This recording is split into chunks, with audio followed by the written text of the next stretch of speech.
Have you noticed how people say they care about privacy, but then they willingly give away their data for the smallest convenience? All the time. And honestly, I think that contradiction says a lot about modern life. People do care about privacy in theory, but in practice, convenience almost always wins. Exactly. It's like privacy has become an abstract value, while convenience is immediate and tangible. You feel convenience right away. Privacy loss, on the other hand, is often invisible. That's a good point. When you install an app and it asks for access to your contacts, location, microphone, camera, and browsing activity, most people don't stop and think, what are the long-term implications of this? They just press accept because they want to use the app. Or because they feel they don't have a real choice. That's what bothers me most. Companies often create systems where participation in modern life almost requires surrendering your data.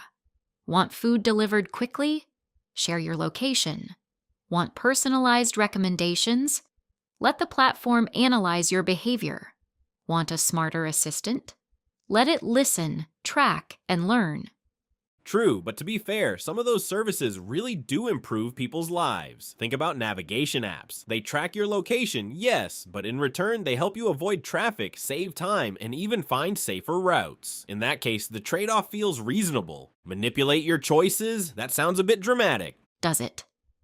Algorithms already shape what we see, what we buy, what we pay attention to, and even what we believe. If a platform knows your habits, fears, preferences, and routines, it has enormous influence over you, sometimes without you realizing it. I see what you mean. It's less about someone spying on an individual and more about systems quietly steering behavior on a large scale. Exactly. People imagine privacy invasion as a stranger reading their messages, but the bigger issue is often structural. It's about being profiled, categorized, predicted, and nudged in certain directions. That word nudged is interesting because it sounds harmless, a gentle suggestion, but when millions of people are constantly nudged by invisible systems, it becomes a social force. And a political one. Information doesn't just sell products, it can shape public opinion. When platforms optimize for engagement, they often amplify whatever provokes the strongest emotional reaction: outrage, fear, tribalism. That affects society, not just individual users. So your argument is that data collection is not merely a personal issue, but a democratic one? Yes, partly. Because when attention is manipulated at scale, public discourse changes. People become easier to polarize, easier to distract, and easier to influence.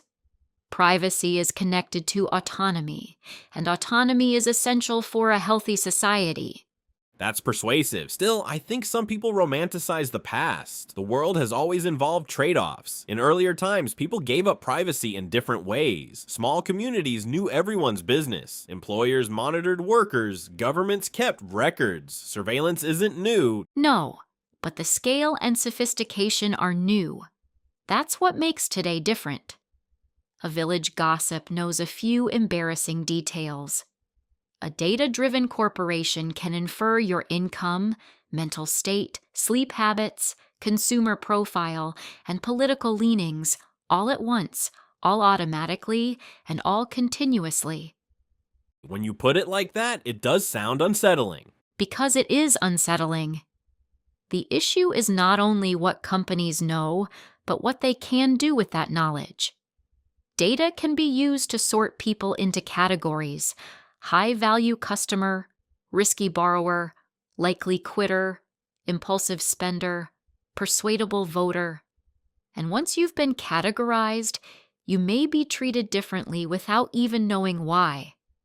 That reminds me of dynamic pricing. Two people search for the same flight or hotel, but they don't necessarily see the same price. One person may be charged more because the algorithm assumes they are willing to pay more. Exactly.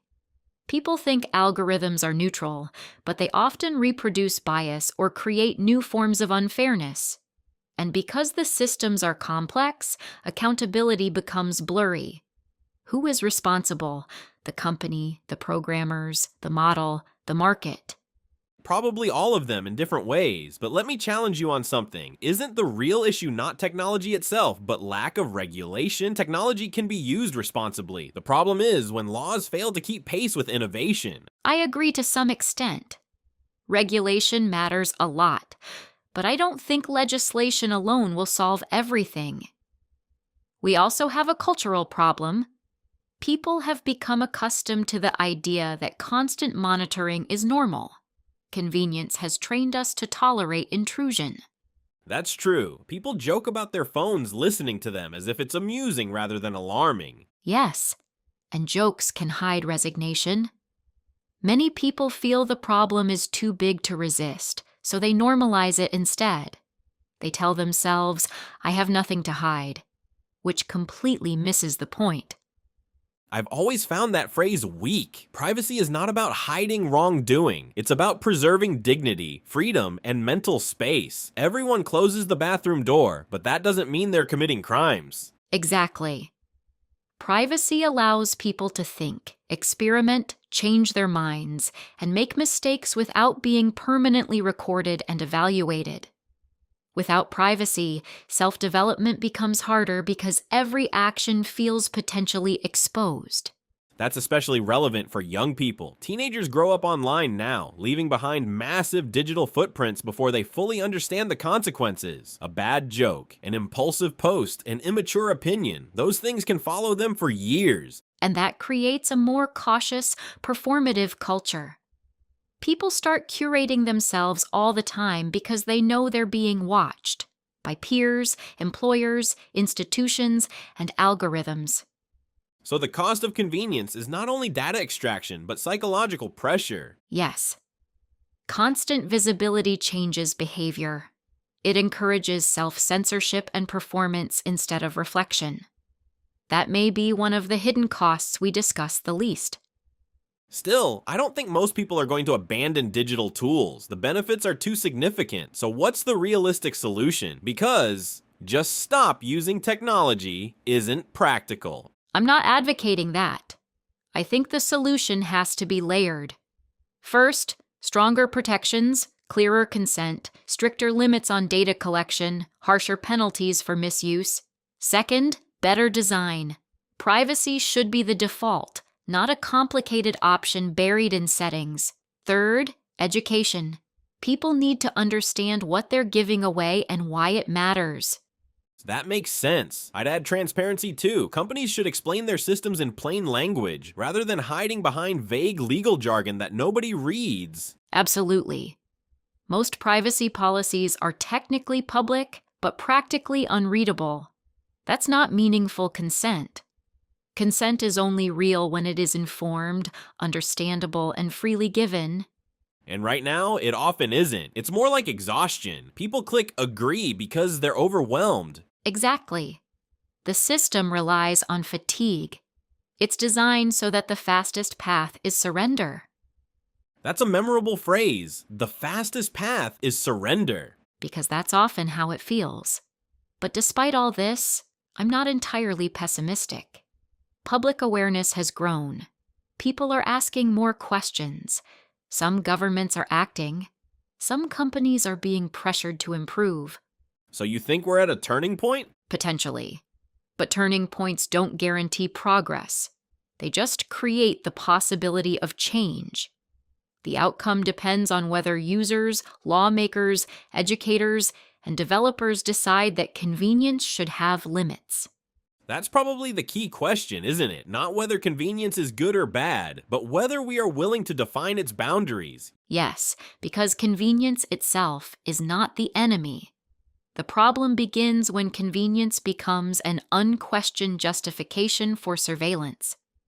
I like that distinction. It avoids the simplistic argument that all technology is harmful. The real challenge is balancing usefulness with human dignity. Exactly. And that balance won't happen automatically. It has to be demanded. You know, before this conversation, I thought privacy debates were often exaggerated, but now I'm thinking the danger isn't dramatic oppression in a science fiction sense. It's gradual normalization, thousands of tiny compromises that eventually reshape society. That's precisely how I see it. Most major shifts don't arrive with a warning siren. They become normal step by step until people can barely remember what they gave up. That's a sobering thought. It is. But maybe that's the value of conversations like this. They help us notice what has become invisible. And once something becomes visible, it becomes possible to question it. Exactly.